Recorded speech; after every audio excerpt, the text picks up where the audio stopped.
नमस्कार, the oligo देखने वालों का स्वागत है। आखिर किसने दिया इतनी गहरी साजिश को अंजाम? मुस्लिम धर्मगुरु मौलाना जी प्रतापगढ़ में कुल्हाड़ी फावड़े से की हत्या। उत्तर प्रदेश के प्रतापगढ़ जिले में जमीन को लेकर लंबे समय से था विवाद। मुस्लिम धर्मगुरु की हत्या को लेकर यूपी में उथल पुथल का नजारा बना हुआ है। मुस्लिम धर्मगुरु फारूक की आखिर क्यों दी गई जान? एक अनुरोध, अगर आप न्यूज चैनल पर नए आए हैं तो चैनल को सब्सक्राइब जरूर करें। इंग्लिश न्यूज के लिए हमारी वेबसाइट www.theoligo.com को विजिट करें। अब समाचार विस्तार से। मुस्लिम धर्मगुरु फारूक जी की कुल्हाड़ी फावड़े से ली जान। मामला यूपी के प्रतापगढ़ का है, जहां जमीन को लेकर विवाद चल रहा था। जमीन के विवाद को लेकर शनिवार सुबह मदरसा में ही मौजूद कुल्हाड़ी फावड़े से आरोपियों ने ली मुस्लिम धर्मगुरु की जान। हत्या को अंजाम देते ही आरोपी हुए फरार। मुस्लिम धर्मगुरु की हत्या की खबर मिलते ही आसपास के लोग एकत्रित होने लगे और लोगों में हड़कंप शुरू हो गया। आसपास के लोगों ने आरोपी के घर के बाहर ही मुस्लिम धर्मगुरु के शव को रख लंबे समय तक लोगों ने हंगामा शुरू किया। लगभग 4 से 5 घंटे आरोपी के घर के बाहर यह हंगामा। मामला इतना संगीन हो गया कि मौके पर ही डीएम एसपी भीड़ पर काबू बनाना शुरू करने लगे, मगर लोगों में इतना क्रोध था कि लोग आरोपी के घर पर पथराव करने लगे। साथ ही साथ पुलिस कर्मियों से भी झड़प शुरू हो गई। काफी समय बीतने के बाद भी आरोपियों की नहीं हुई गिरफ्तारी। आसपास के लोग अपनी मुस्लिम धर्मगुरु के हत्यारों को सजा दिलाने के लिए निम्न प्रयासों में लगे हुए नजर आए। जहाँ मुस्लिम धर्मगुरु एक अच्छे और सच्चे मुसलमान थे, उनके जनाजे में कम से कम 50 से 55 हजार से ज्यादा लोग शामिल थे। मौलाना फारूक जी तो नेक दिल इंसान थे, उनकी तो किसी से कोई आपसी दुश्मनी नहीं थी। मौलाना फारूक को पैतृक कब्रिस्तान में दफनाया गया।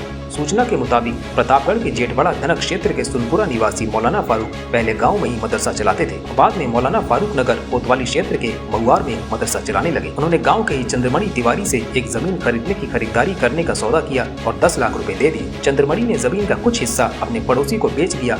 पूरी जमीन न मिलने पर मुस्लिम धर्मगुरु फारूक चंद्रमणि से 4 लाख रुपए वापिस मांगने का अनुरोध करने लगे। हादसे की सुबह चंद्रमणि ने शनिवार सुबह मुस्लिम धर्मगुरु फारूक को यह बोलकर घर बुलाया कि हिसाब करके बाकी रकम वापस ले लो।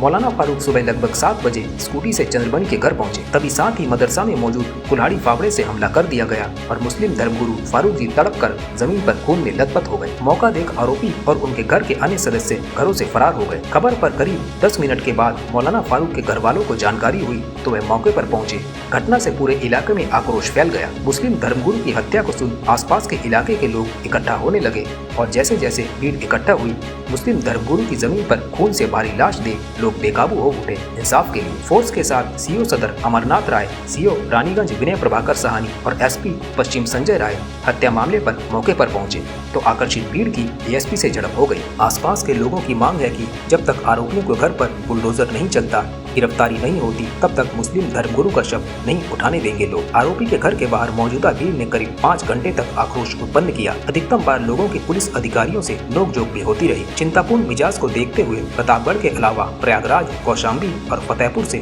फोर्स मौजूद कराई गई। डीएम संजीव रंजन और एसपी सतपाल अंतिम भी हत्या के मामले पर पहुंचे और उग्र हो रहे लोगों को समझाने की कोशिश की, लेकिन वह अपनी मांग पर टस से मस तक न हुए, जिस कारण पुलिस को हल्का बल प्रयोग करना पड़ा। एसपी ने सख्त कार्यवाही की चेतावनी दी, जिसके बाद लोग शांत हुए। 6 घंटे तक चले हंगामे के बाद मृतक मौलाना फारूक, जो मुस्लिम धर्मगुरु थे, उनके बेटे असद की लेखबद्ध प्रमाण के बाद गाँव के ही चंद्रमणि तिवारी, उसके बेटे सागर तिवारी, वैभव तिवारी, पत्नी सीमा तिवारी और पड़ोसी देवी प्रसाद के खिलाफ हत्या का मामला दर्ज किया गया।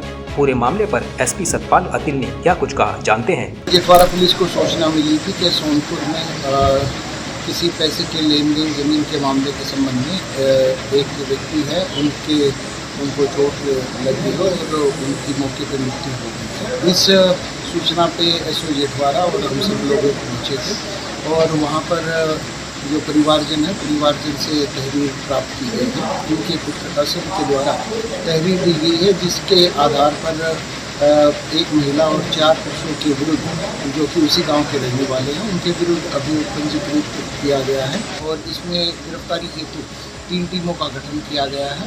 गिरफ्तारी करेंगे और इसमें अच्छे से साक्ष्य संकलन करते हुए, गुणवत्तापूर्ण विवेचना करते हुए संवैधानिक कार्रवाई करेंगे। एसपी सतपाल अंतिल को जब हत्या की खबर मिली कि पैसे के लेन देन, जमीन के लेन देन को लेकर एक मुस्लिम धर्मगुरु और एक व्यक्ति जिन्होंने पूरी चालाकी से मौलाना जी की हत्या कर फरार हो गए। जमीन के सौदेबाजी को लेकर चल रहा था विवाद। मुस्लिम धर्मगुरु की हत्या के मामले में एक महिला, 4 पुरुषों पर मुकदमा दर्ज हो गया और जल्द से जल्द मुजरिम सलाखों के पीछे नजर आएंगे। ये एसपी सतपाल अंतिम जी का वादा है। मुस्लिम धर्मगुरु मौलाना मोहम्मद फारूक के शव को रविवार को गम और गुस्से के बीच दफनाने ले गए। इस दौरान बड़ी तादाद में फोर्स तैनात रही। मौलाना के शव को दफनाने के बाद डीएम और एसपी सहित अधिकारियों ने राहत की सांस ली और मुस्लिम धर्मगुरु मौलाना फारूक के जनाजे में राज्यसभा सांसद इमरान प्रतापगढ़ी के साथ ही विधायक रानीगंज आर.के. वर्मा में शामिल हुए। पुलिस अधिकारी अपनी पूरी कोशिश आरोपियों को सख्त सजा दिलाने में अपना पूर्ण सहयोग देगी। आज के लिए इतना ही। न्यूज अपडेट के लिए बेल आइकन को दबा दें और चैनल को सब्सक्राइब, लाइक, शेयर जरूर करें।